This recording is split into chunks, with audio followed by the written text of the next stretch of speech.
안녕하세요. 예정대로라면 다음 달에는 결혼식을 올렸을 20대 후반의 여성입니다.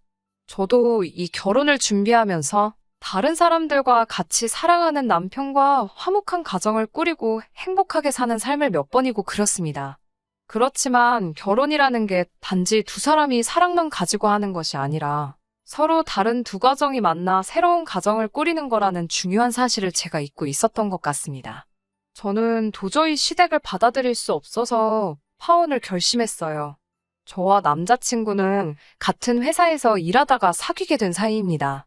사실 비슷한 시기에 입사를 했기 때문에 저나 남자친구나 둘 다 안면은 튼 사이였지만 한 번도 제대로 대화를 나눠본 적은 없었습니다.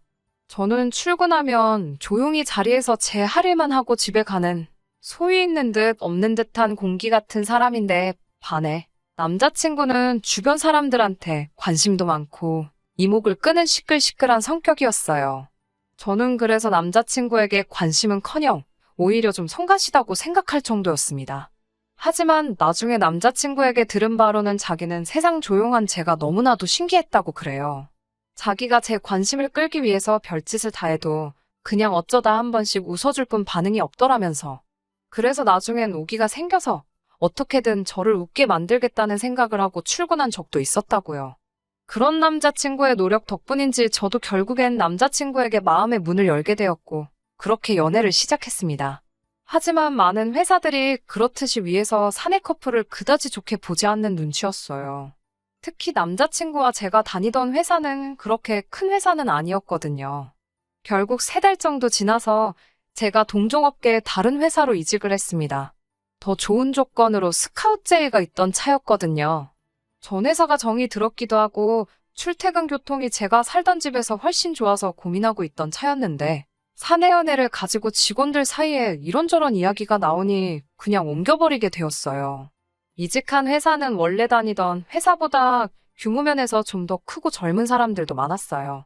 그렇다 보니 꼭 술자리가 아니더라도 회사 내 이런저런 모임이 많아서 다양한 동료들과 자주 어울리게 되더라고요. 그런데 남자친구가 그런 제 생활의 변화를 보더니 뭔가 불안했던 건지 안 되겠다며 결혼을 하자고 하더라고요. 그렇게 저희는 결혼 준비를 시작하게 되었습니다. 외동딸을 갑자기 시집 보내게 되었다며 친정부모님이 많이 서운해하시긴 했지만 그래도 결국엔 제가 행복하기만 하면 그걸로 충분하다 하시며 기쁜 마음으로 허락해 주셨습니다. 양가 어른들에게 큰 이견이 없었으니 결혼 준비는 원만하게 진행되었습니다. 그러다 첫 번째 난관에 봉착하게 되었는데 그건 바로 집 문제였습니다. 다른 신혼부부들과 마찬가지로 저희도 예산이 문제였습니다. 당시 제가 결혼 자금으로 모아둔 돈이 1억 정도 있었고 남자친구도 5천 정도 있었지만 1억 5천으로는 서울에서 웬만한 전세를 구하기도 쉽지 않더라고요. 제가 집 문제로 골머리를 앓고 있으니 친정어머니가 그럼 당신이 소유하고 계신 아파트에 전세로 들어오라 하셨습니다. 대신 거래는 거래니까 깔끔하게 1억 5천을 전세자금으로 내라고 하셨고요. 저도 그게 오히려 마음이 편하고 좋아서 남자친구에게 그러자 하니 아무리 그래도 부모 자식 간인데 그렇게 거래를 할 필요가 있냐며 싫은 티를 내더라고요.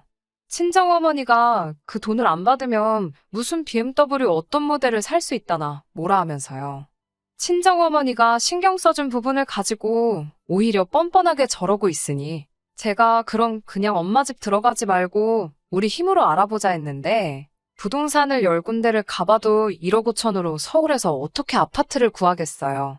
결국 남자친구도 자기가 잘못했다는 걸 인정하고 친정어머니가 처음에 말씀하신 대로 하기로 했습니다.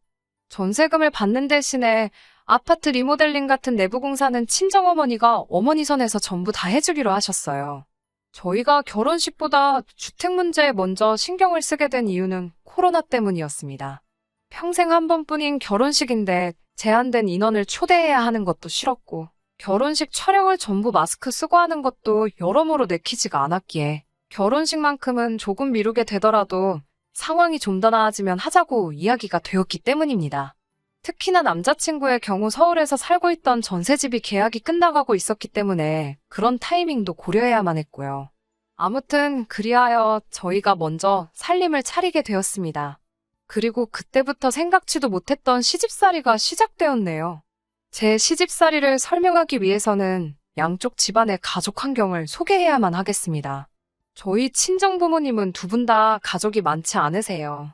저를 기준으로 친가로는 큰아버지가 계시고 외가로는 이모가 한 분 계십니다. 그게 다예요. 다들 자녀들도 한둘밖에 없어서 다 모여도 15명이 채 되질 않습니다. 저도 외동이고요. 반면에 남편 쪽은 시아버지만 이미 5남 1녀 중 장남이십니다. 그리고 남자친구도 2남 1녀 중 맞이이고요. 저희 친정은 가족 내 행사가 있거나 명절이면 좋은 식당에 가서 다 같이 맛있는 한 끼 먹기를 좋아합니다. 다들 술을 별로 즐기지 않고요. 반면에 남자친구네는 거의 40명도 넘는 사람들이 모여서 왁자지껄하게 먹고 떠들고 술 마시길 좋아한다고 하더라고요. 가족들끼리 한번 모여서 그렇게 하고 나면 그 가게는 그날 완전 장사 대박 낸 거라고, 과장이 조금 있기는 하겠지만 정말 몇백만 원치씩 먹는다고 하더라고요. 결혼 이야기가 나오기 전에는 한 번도 가본 적이 없었기 때문에 그게 어떤 건지 가늠조차 하질 못했네요. 그러다 얼마 전 아파트 내부 공사가 다 끝나고 집들이를 위해 남자친구의 부모님을 초대한 일이 있었습니다.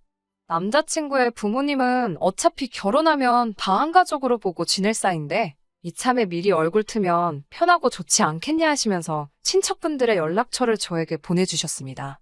고작 22평짜리 아파트에 좋기 30명도 넘는 사람들을 부르라니 생각만 해도 아찔하더라고요. 저는 남자친구에게 자가도 아니고 전세인데 무슨 집들이를 이렇게 크게 하냐고, 그리고 한다고 쳐도 어떻게 이 많은 사람들이 이 작은 집에 오게 하냐고 말도 안 된다고 했습니다.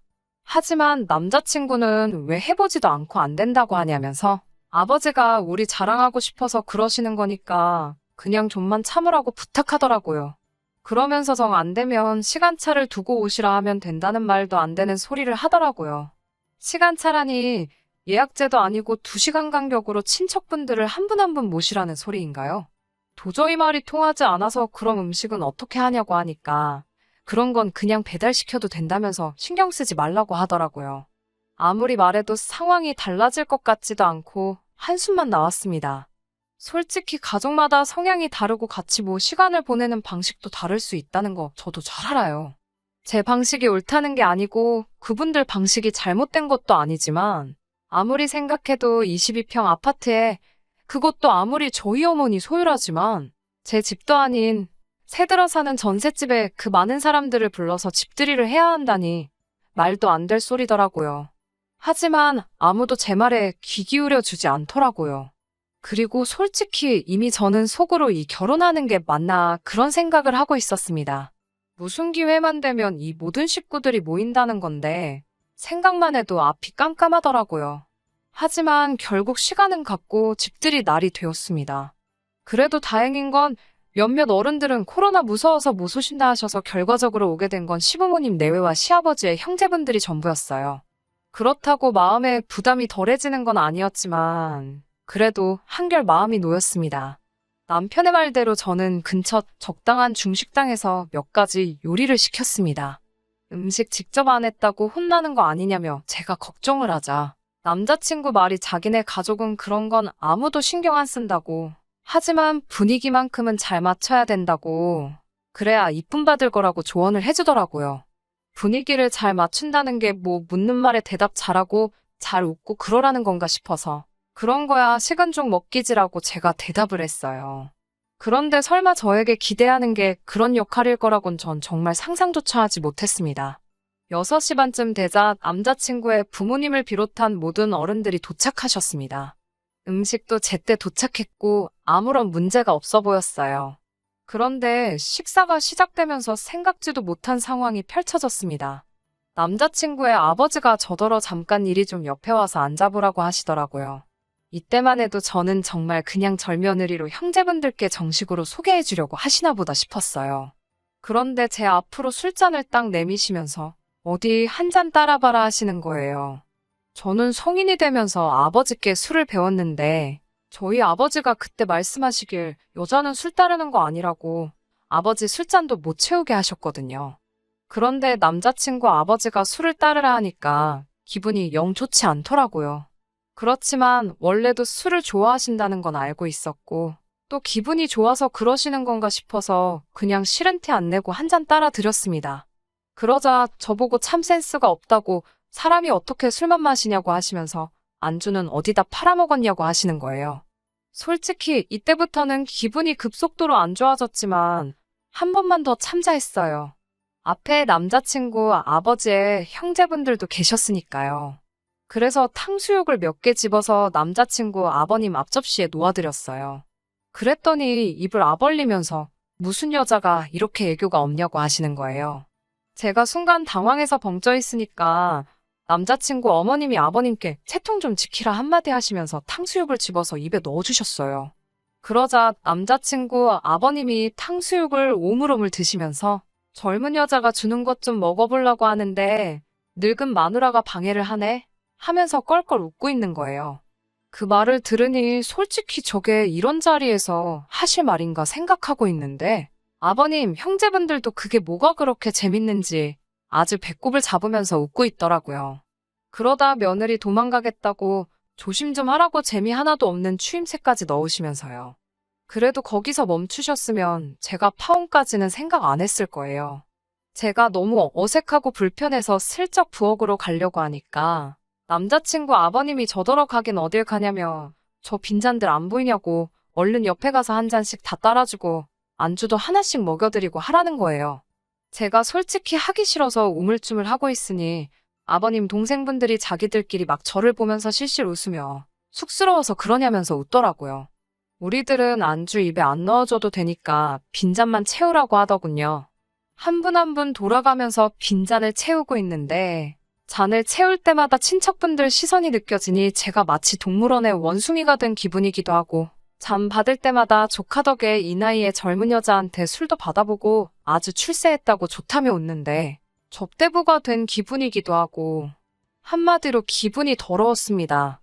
한 바퀴 다 돌고 나서 남자친구를 살짝 불러내 이게 무슨 경우냐고 물으니까 아저씨들이 모여서 농담 따먹기 한다 생각하고 적당히 맞춰주라는 거예요. 그래서 제가 분위기 맞춰달라는 게 이런 거였냐. 아무리 자기 부모님이고 친척들이셔도 나를 막대하는 건 아니다. 서로 존중을 해줘야 하는 거 아니냐. 우리 부모님이 당신한테 이렇게 막한 적 있냐 하니까 자기 가족들은 원래 부침성이 좋아서 그렇다는 말도 안 되는 헛소리를 하더라고요. 부침성이라니 유쾌한 것과 막대 먹은 것의 차이를 모르는가 싶었습니다. 지금 생각해보면 이때 파혼하자고 했어야 하는 게 맞는데 그래도 이런 경우는 저도 처음 겪는 일이기도 하고 가풍이 다를 수도 있다는 생각도 들어서 솔직히 옳고 그름에 대한 기준이 명확치 않았어요. 정말 기분이 나빴는데 남자친구 말처럼 동시에 내가 너무 오버하는 건가 그런 생각도 들었거든요. 그런데 엊그제 남자친구 고모님 생신이라서 가족 모임에 갔다가 이 집하곤 정말로 상종을 말아야겠다는 확신에 남자친구가 바라던 대로 아주 생신 자리에서 분위기 메이커가 돼서 돌아왔습니다. 사실 결혼 전에 남자친구의 고모님 생신까지 챙겨야 된다는 게 생각지도 못했던 일이라 부담스럽고 걱정이 되었습니다. 하지만 제가 파혼을 하겠다는 다짐을 하게 된 건 단지 일가 친척의 생일을 다 챙기게 생겼다는 걱정 때문이 아닙니다. 그 자리에서 저를 대하는 남자친구 아버님의 태도 때문이었습니다.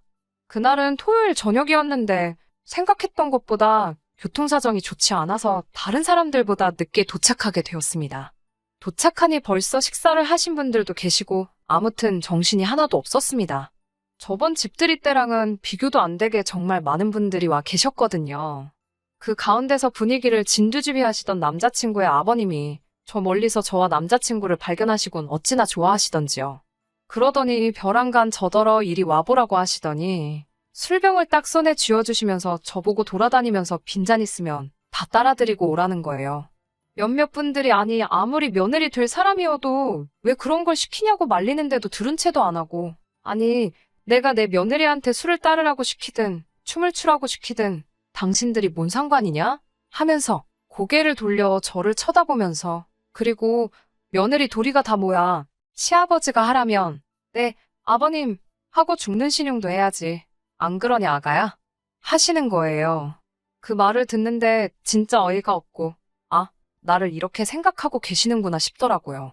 그때야 우리 결혼하고 살 신혼집 집들이었으니 주인공이라서 그렇게 했다고 치더라도 이번에야 말로 네 하고 아버님 장단 맞춰드리면 그 순간 내 팔자는 내가 내 손으로 직접 풀지 못할 때까지 꼬아버리는 거다라는 생각이 딱 드니까 이대로는 안 되겠다 싶더라고요.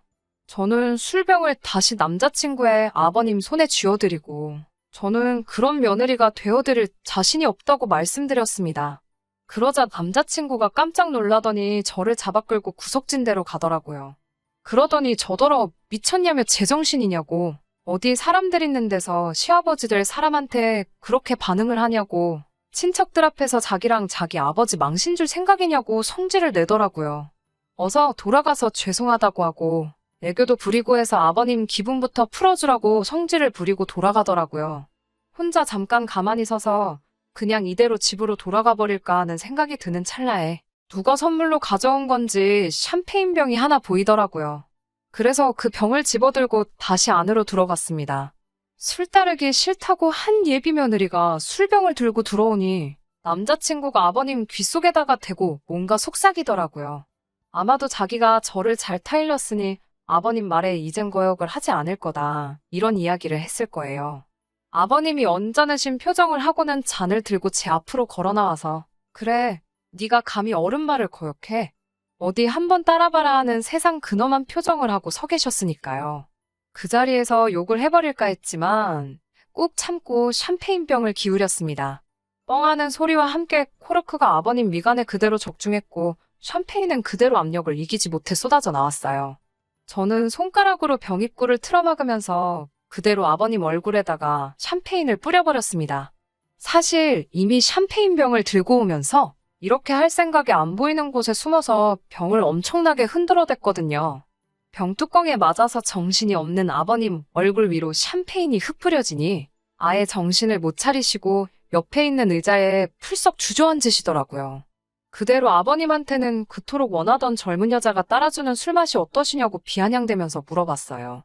마지막 한 방울까지 아버님 얼굴에 뿌리고 싶었는데 저를 말리러 뛰쳐나온 남자친구 때문에 그러진 못했습니다. 남자친구한테도 소리를 지르면서 애교를 부려서 기분을 풀어주라고. 야, 그럴 거면 차라리 개나 고양이를 키우지 왜 애완동물이 할 일을 예비며느리한테서 찾고 난리냐고 쏘아붙였어요. 한 번이면 참겠는데 사이즈 봐서는 아무래도 이 집에 시집 오면 평생 너네 가족들 술만 따르게 생겼다고. 전세금으로 넣어둔 5천만 원은 내일 당장 보내줄 테니까 결혼은 없었던 일로 하자고 소리 지르고 그 자리를 나와버렸습니다. 얼마나 긴장을 했는지 밖에 나와서 밤 공기를 맞으니까 숨이 가빠지고 온몸에 기운이 쭉 빠지면서 한기가 돌아 몸이 벌벌 떨리더라고요. 그래도 마음 하나만큼은 후련하고 집으로 향하는 발걸음이 그렇게 가벼울 수가 없었습니다. 남자친구가 원래부터 가벼운 성격이라서 그냥 밝고 분위기 주도하는 재밌는 사람인 줄 알았는데 매너가 없는 집안에서 배워먹은 거라고는 상상도 못했네요. 그것도 집안 유전인가 봐요. 아무튼 그렇게 저는 파혼을 하게 되었네요. 바로 엊그제 일인데 남자친구한테 미안하다고 자기 아버지한테는 저한테 다시는 그런 대우하지 못하게 잘 말해놓을 테니 자기들한테 기회를 달라고 연락이 왔어요. 꼴랑 5천만 원 모아놓은 거 가지고 전세긴 하지만 서울에 집도 마련해서 시작할 수 있었는데 막상 포기하려니 아쉬웠는가 보죠. 제가 그 난장판을 피고 왔는데도 다시 잘해보자는 소리 나오는 거 보니까요. 일 없다고 아버님한테나 친척 어른들한테 군말 없이 한 명 한 명 술 따라주면서 애교 부리는 그런 여자 찾아서 결혼하라고. 그리고 되도록 앞으로는 어떤 이유로든 마주칠 일 없게 잘 행동하라고 했습니다. 괜히 제 눈에 거슬렸다간 너한테도 아버님한테 한 거랑 똑같이 샴페인으로 샤워를 시켜주겠다고요. 이미 한 번 저지른 건데 두 번은 또 못하겠냐고 성질을 부리니 쫄은 건지 대답도 못하고 깨갱하더라고요. 자꾸 연락이 와서 신경 쓰이기는 하는데 절대로 용서하지 않을 거고 다시 만나지 않겠다고 제 스스로 다짐하고 있습니다. 아무래도 이혼보다는 파혼이 낫잖아요. 괜히 결혼했다가 이혼녀 딱지 붙을 뻔했는데 오히려 이렇게 빨리 결단을 내려서 행동에 옮긴 제 자신한테 뿌듯하기까지 하네요.